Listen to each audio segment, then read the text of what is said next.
Hola y bienvenidos a mi canal de YouTube una vez más. Hoy tenemos el caso de Victoria Pamela Salas. Ahí arriba en la que está en pantalla pueden ver el resto de mis casos.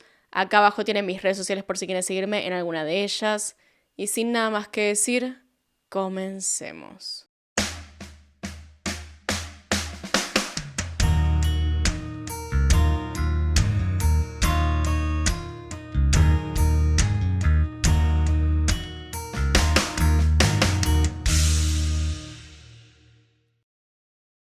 Victoria Pamela Salas Martínez nació el 31 de agosto de 1994 en Ciudad de México, en el seno de lo que parecía ser una familia constituida de manera estable. Era la segunda hija de Consuelo Martínez, que apenas un par de años antes había dado a luz a Janet. A su vez, con una diferencia todavía menor, poco tiempo después de que Victoria naciera, Consuelo daría a luz a su único hijo varón, al que ella y su pareja llamaron Víctor, eligiendo empezar a llamar a la hija del medio por su segundo nombre, Pamela. Aunque no existe mucha información sobre esta primera etapa en la vida de la chica, sabemos que la dinámica familiar cambió cuando todavía era muy pequeña. Víctor apenas tenía unos meses de haber nacido cuando Consuelo decidió separarse, llevándose consigo a sus 3 hijos. Durante aproximadamente 2 años, Consuelo fue madre soltera, encargándose completamente sola de sus hijos. Sin embargo, las cosas cambiaron cuando conoció a Salvador Sampedro,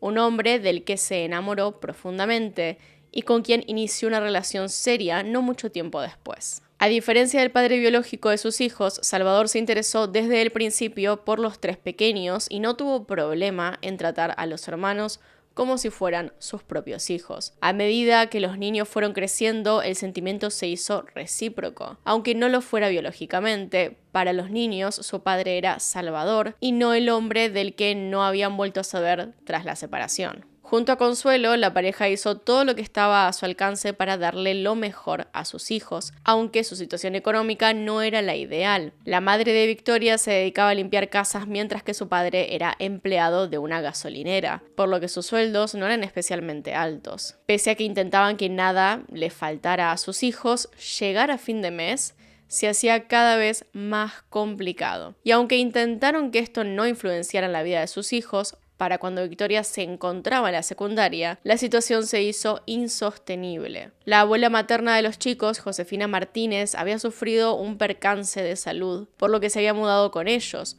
lo que implicaba una nueva serie de gastos y responsabilidades que claramente afectaban tanto a Consuelo como a Salvador. Aunque nunca le pidieron a sus hijos directamente que los ayudaran, Victoria y sus hermanos eran conscientes de la complicada situación en la que estaban, e incapaz de quedarse con los brazos cruzados, la hermana del medio eligió por decisión propia dejar la secundaria para buscar trabajo. Durante un tiempo, Victoria se mantuvo trabajando de manera informal, haciendo tareas ocasionales para vecinos y conocidos, pero aquello no le permitía tener un sueldo fijo, por lo que en 2015 se decidió por buscar un trabajo formal, lo que no demoró mucho en encontrar. Victoria fue contratada por un call center o centro de ventas telefónico, donde su trabajo era ofrecer tarjetas de crédito. Aunque no era el trabajo que más le gustaba, Victoria, que era alguien sumamente positivo, estaba convencida de que trabajaría allí hasta que la situación económica de su familia se estabilizara.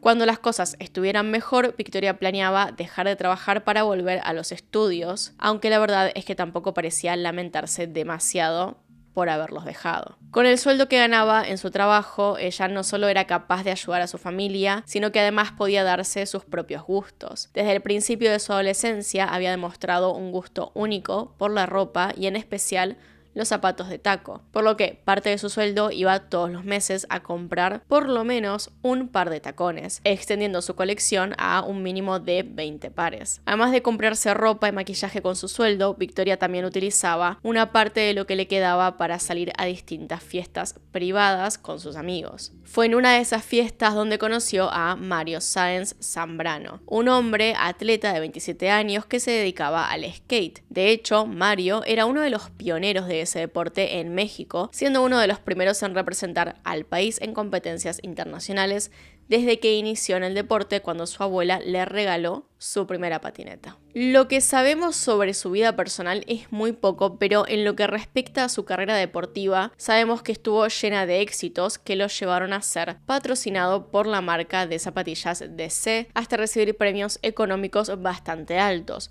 lo que a su vez y con la moda del skate le permitió ir ganando renombre en todo México, aunque Victoria no estaba entre quienes lo conocían. Cuando coincidieron en una fiesta en 2015, la muchacha no tenía idea de quién era o a qué se dedicaba él. En realidad solo se sintió atraída físicamente y no tuvo problemas en acercarse para hacérselo saber. Mario no tuvo ningún problema en corresponder, iniciando de esa forma una relación llena de idas y vueltas, en la que no parecían tener las mismas intenciones. A medida que se conocían cada vez más, Victoria deseaba formalizar un poco esta relación, mientras que el skater parecía querer mantener las cosas entre ellos mucho más casuales. Estas diferencias marcaron el primer año y medio de su relación, en el que la pareja discutía constantemente. Victoria pretendía que Mario pasara más tiempo con ella y durante meses este se negó sin darle un motivo claro. Fue cuando ella le dio un ultimátum que Mario le confesó que tenía un hijo pequeño, lo que terminaría convirtiéndose en una excusa recurrente cuando la chica le pidiera más formalidad en su relación, que para Victoria era más angustiante que otra cosa. En varias ocasiones la chica decidió terminar con Mario y en su lugar empezar a enfocarse en sí misma y en su futuro. Empezó a buscar un nuevo trabajo, se concentró en su felicidad y en hacer cosas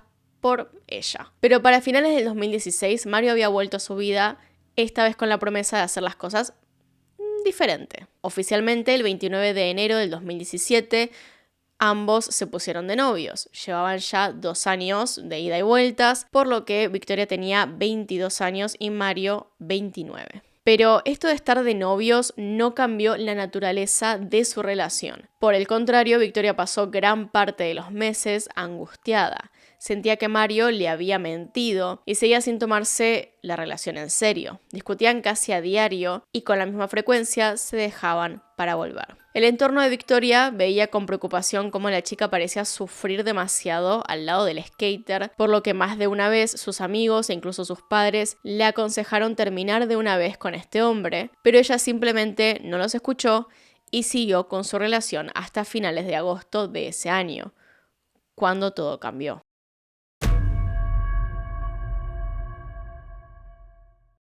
El 31 de agosto del 2017 era el cumpleaños número 23 de Victoria, que había planeado salir a una de sus discotecas favoritas. Emocionada por festejar este día, la chica organizó su festejo un rato después de su trabajo. Su idea inicial era salir de la oficina y pasar por la casa que compartía con su familia para arreglarse antes de irse. Sin embargo, en medio de la tarde le avisó por mensaje a su madre sobre un cambio de planes. Dijo que Mario la iba a pasar a buscar por la oficina y que iría junto a él a este boliche, a esta discoteca, ya que según lo que le había contado su novio, le había comprado ropa especialmente para aquella noche. Prometió que después de salir de fiesta volvería a casa y que festejaría con ella y el resto de su familia al día siguiente, algo a lo que Consuelo terminó accediendo. Después de todo, quería ver a su hija feliz. Consuelo, curiosa, revisó las redes sociales de su hija más tarde y se encontró con que Victoria había subido una foto en la que se la veía muy linda usando un vestido rosado y maquillaje en los mismos tonos combinando. Detrás de ella, bastante distraído, podía verse a Mario. Tranquila de que todo estaba saliendo bien, o eso parecía, y de que su hija se estaba divirtiendo,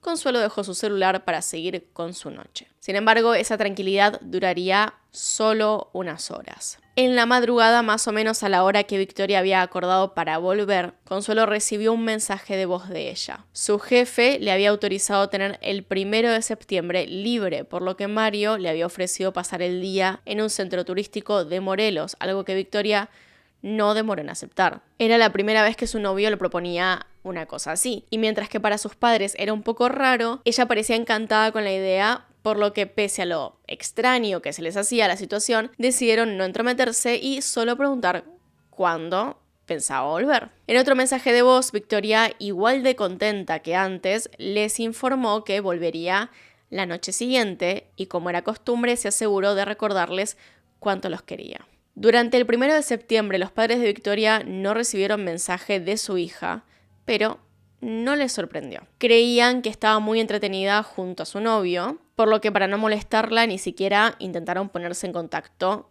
ellos mismos. Después de todo, Victoria volvería en la noche, pero eso no ocurrió. En un intento por no ponerse nerviosos, Consuelo y Salvador llegaron a pensar que tal vez se les había hecho muy tarde para viajar y habían decidido volver la mañana siguiente. Así que decidieron esperar hasta el 2 de septiembre. El mediodía llegó sin que tuviera ninguna novedad sobre su hija, por lo que naturalmente se habían empezado a poner más nerviosos. Se encontraban decidiendo qué hacer, si ir o no a las autoridades, cuando alguien tocó el timbre de la casa. Eran un par de oficiales de la policía, quienes le indicaron a Consuelo que debía presentarse lo más rápido posible en la oficina del Ministerio Público número 3, ubicada en Tlalpan, una localidad de Ciudad de México que limita con Morelos, aunque no podían decirle cuál era el motivo. Mientras Consuelo buscaba sus documentos, además de todo lo necesario para dirigirse hasta la oficina del ministerio, los oficiales le preguntaron si conocía a Mario Sáenz Zambrano y si sabía dónde podía estar, lo que inmediatamente prendió las alarmas de la madre, que nerviosa comenzó a preguntarles si su hija estaba bien o qué había pasado. Y ante el estado de nerviosismo creciente de la mujer, los policías le pidieron a Salvador hablar a solas. Y entonces le dijeron el motivo verdadero por el que estaban ahí. Esa mañana resulta que habían encontrado el cuerpo sin vida de Victoria en la habitación número 20 del Hotel Novo Coapa, ubicado en Tlalpan. El descubrimiento lo hizo el personal del hotel cuando a la mañana siguiente fueron a hacer el check-out de la pareja. Habían enviado a alguien para que les avisaran, pero nadie respondió. Por fuera se escuchaba la ducha, por lo que pensaron que saldrían unos minutos después. Sin embargo, los minutos pasaron sin que nadie saliera de la habitación y como no respondían a los intentos de comunicarse, el personal del establecimiento decidió forzar la puerta. En principio la habitación parecía completamente vacía, pero al entrar al baño descubrieron una escena horrible. La chica, que había llegado horas antes con su pareja, yacía en la bañera con un corte profundo en su garganta y en uno de sus senos. El agua caliente en la bañera había provocado en su piel llagas y quemaduras que hacían todavía más horrible ver el cuerpo de la joven. Inmediatamente se llamó a la policía, quienes trasladaron el cuerpo de la joven al Instituto Forense de la Ciudad de México, a donde posteriormente la policía llevó a Salvador para que reconociera el cuerpo de su hija. Después de confirmarse que se trataba de Victoria Pamela Salas Martínez, el Instituto Forense de la Ciudad de México comenzó con el análisis del cuerpo, aunque era claro que la joven había perdido la vida a causa de la pérdida de sangre por el corte en su garganta. Los forenses fueron capaces de aportar información muy importante, como por ejemplo que al momento de ser encontrada, Victoria llevaba por lo menos 10 horas bajo el agua. Y aunque si bien eso servía para establecer una línea de tiempo, hacía imposible encontrar en el cuerpo algún rastro de ADN o huellas del homicida, por lo que la policía debió centrarse en encontrar evidencia en el resto de la habitación. Ahí hallaron huellas, fluidos corporales y además manchas de sangre que indicaban que Victoria había sido asesinada en ese lugar y después arrastrada hasta la bañera. 3 de los empleados del hotel reconocieron a Mario como la persona que había entrado en la noche del 1 de septiembre con Victoria a este hotel. De hecho, había alquilado la habitación con su nombre y las cámaras de seguridad habían captado a la pareja entrar al establecimiento, por lo que lógicamente el skater se volvió el principal sospechoso.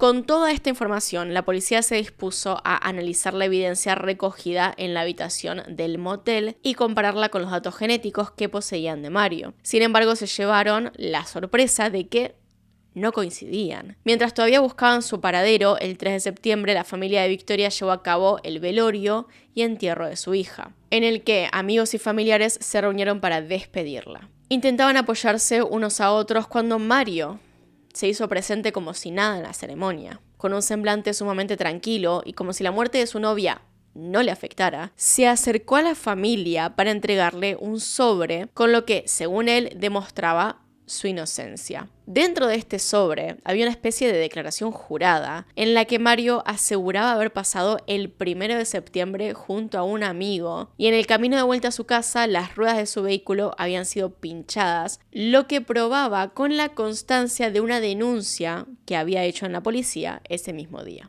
Que el principal sospechoso del caso y la última persona que había visto a Victoria se presentara en el velorio para intentar limpiar su nombre no le cayó nada bien a los presentes, que sabiendo que Mario no había hablado con la policía todavía, decidieron llamarlos para que fueran a buscarlo. Aunque la intención de los oficiales era llevar a Mario a la fiscalía para interrogarlo, el atleta se negó de forma bastante violenta, poniendo resistencia a la autoridad, por lo que se lo detuvo por ultraje y desacato. Aprovechando esto, la policía se dispuso a llevarlo a fiscalía y a hacerle unas cuantas preguntas sobre la muerte de Victoria. Pero Mario tenía la coartada perfecta, con la constancia de denuncia y 3 amigos que afirmaban haber estado con él al momento de los hechos, por lo que no pudieron hacer más que liberarlo y volver a analizar todas las pruebas que se habían recolectado de la escena del crimen, incluyendo las cintas de grabación del hotel. Gracias a estas pudieron saber que el sospechoso se había ido en medio de la madrugada del hotel solo, sin que hubiese más señales de Victoria. Y si bien este era otro motivo para desconfiar de Mario, no tenían la evidencia suficiente en su contra para acusarlo de manera oficial. Las pruebas que necesitaban llegaron en octubre, cuando estuvieron listos los resultados de aquello que se había encontrado bajo las uñas de Victoria. Los análisis habían concluido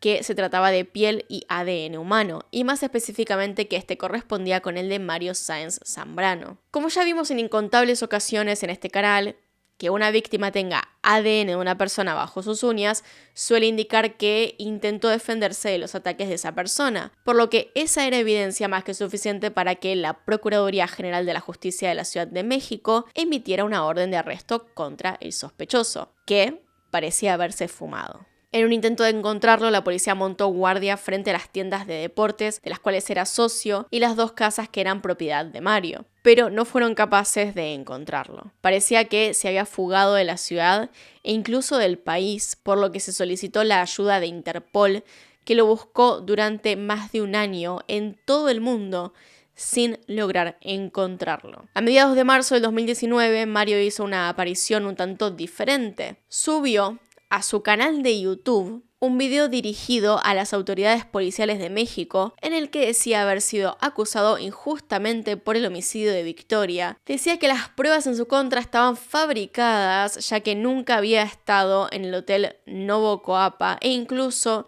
llegó a decir que no conoció a la víctima. En el video además decía que no era prófugo ya que un abogado lo había estado representando y por lo tanto había estado en contacto con los investigadores. Además dijo que se entregaría voluntariamente y que no creía justo tener que enfrentar un juicio, pero lo iba a hacer si eso era lo necesario para demostrar su inocencia, por si el caso no se podía poner más delirante. El 30 de marzo Mario entró a uno de los centros comerciales de Ciudad de México y se acercó a un oficial de policía para entregarse. Horas después se lo acusó oficialmente de feminicidio agravado y quedó en prisión preventiva. Ya estando preso, el canal que había utilizado para subir su mensaje semanas antes subió un nuevo video sobre el caso contando la supuesta verdad de lo que había ocurrido. Según la historia de Mario, el 31 de agosto pasó a buscar a Victoria a su trabajo y de allí ambos fueron a visitar a la mamá de Mario, Katia Zambrano. Tras un buen rato juntos, Victoria se despidió y se fue sola, aunque nunca le dijo a su novio a dónde iba o con quién. Mario volvió a saber de ella recién en la mañana del 1 de septiembre, cuando la chica apareció en una de las tiendas de las que era socio. Victoria estuvo allí junto a Mario todo el día, hasta que en determinado momento de la tarde el skater tuvo que irse, por lo que su novia se quedó con la empleada de la tienda, Arlette Duarte, y su pareja. Como evidencia de su historia, ese canal de YouTube aseguraba que a las 8:22 de esa noche, las cámaras de seguridad de la casa de Mario lo habían captado a él, a su hijo de 10 años y a un amigo entrar a la casa donde estuvieron hasta las 10:40 de la noche, donde se lo ve salir junto a sus amigos. Según Mario, sus amigos lo habían estado ayudando a limpiar, así que como agradecimiento decidió invitarlos a cenar afuera. Paralelamente, ya cerrada la tienda, Victoria y Arlette se dirigieron a un bar llamado La Majadera. Después de que Mario cenara con sus amigos, se ofreció para llevarlos a sus casas. Fue a las 11 de la noche en una avenida oscura que las ruedas del skater fueron pinchadas. Estaba claro que Mario quería dejar ver que habían estado en lugares diferentes esa noche, pero aunque su versión tenía ciertamente muchas pruebas, no era suficiente para demostrar que no se hubiese visto con Victoria después de que le pincharan la rueda e hiciera la denuncia. Arlette, la empleada de la tienda, afirmó haber estado con Victoria en aquel bar hasta pasadas las 12:30 de la noche. Para esas alturas, según lo que ella contó, Victoria estaba bastante borracha y desapareció por media hora para supuestamente ir al baño. Cuando volvió lo hizo de la mano de un turista con el que siguió tonteando toda la noche, según sus palabras. Por supuesto que la policía no se quedó solo con sus declaraciones y fue a interrogar al bartender del bar, que si bien confirmó que las chicas habían estado allí en la noche del 1 de septiembre, también dijo haber visto entrar a un hombre con las mismas características físicas que Mario en plena madrugada. Según lo que recordaba el trabajador de la majadera, este hombre, muy parecido a Mario, le había pedido una botella de whisky. Sin embargo, Arlette y su novio negaron rotundamente que se tratara de Mario, aunque sí admitieron que Victoria se había ido con esta persona. A partir de ese momento se comenzó a hacer una campaña para ensuciar la figura de Victoria. Canales de noticias, pero especialmente de YouTube, empezaron a hablar de ella como una muchacha con problemas de adicción, que se acostaba con cualquiera, algo que ya hemos visto 1,5 millones de veces.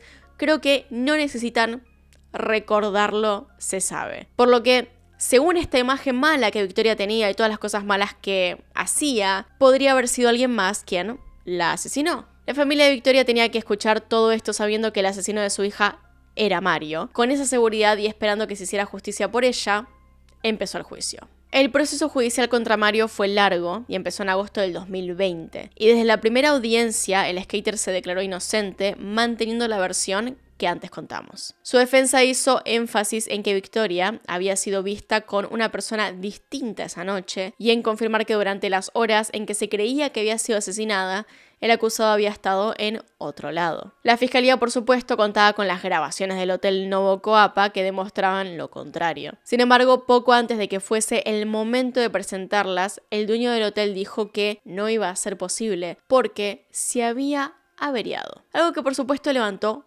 mucho las sospechas. Y si bien esto parecía ser una victoria para la defensa, dejaron de festejar bastante rápido, y es que parte esencial de su versión también se desmoronó cuando Arlette y su novio se negaron a declarar en tribunal sobre la noche del 1 de septiembre. Sin esta declaración, Mario prácticamente se había quedado sin formas de demostrar que no había estado con Victoria esa noche. La fiscalía argumentó que Mario y Victoria habían entrado juntos al Novo Coapa alrededor de la 1:30 de la mañana, aunque el skater salió solo 4 horas después. Además, se reveló que el 4 de septiembre, familiares y amigos de Mario habían vuelto al hotel para hablar con sus empleados y solicitarles grabar las cintas de seguridad que lo mostraban. Lo que para la fiscalía era prueba sólida de que había puesto en marcha un plan para armar una coartada sólida con la hora exacta a la que había entrado al motel. Interrumpido por la pandemia y otros inconvenientes, el juicio llegó a su final el 4 de febrero del 2022 en el Centro de Justicia Penal, ubicado en el Reclusorio Preventivo Sur de la Ciudad de México, donde Mario llevaba retenido desde el 2019. Tras horas de deliberación, el skater fue declarado culpable por 2 de los 3 jueces y se determinó una audiencia para el 11 de febrero, en la que se haría conocer su sentencia. Dado a que la defensa presentó varios recursos, la audiencia de sentencia recién se celebró el 9 de abril de ese año, cuando se le volvió a encontrar culpable y se lo sentenció a 45 años de prisión. No contento con esta resolución, claramente, Mario y su grupo de abogados apelaron inmediatamente la decisión del tribunal,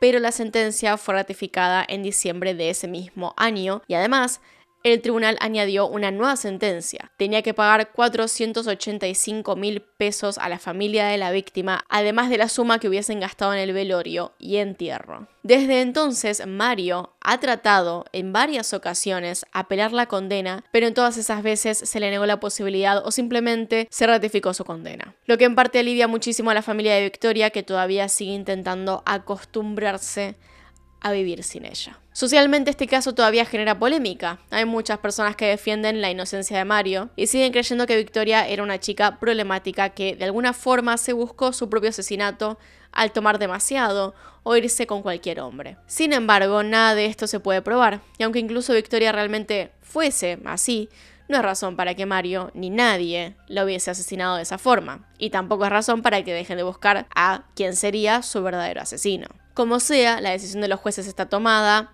y este caso terminó de esta forma. Él sigue cumpliendo su condena. Así que bueno, quiero saber qué opinan ustedes acerca de esto.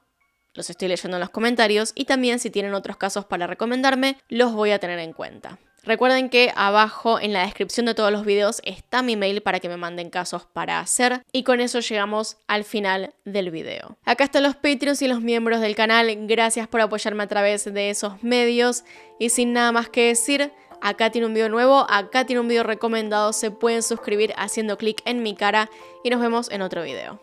Adiós.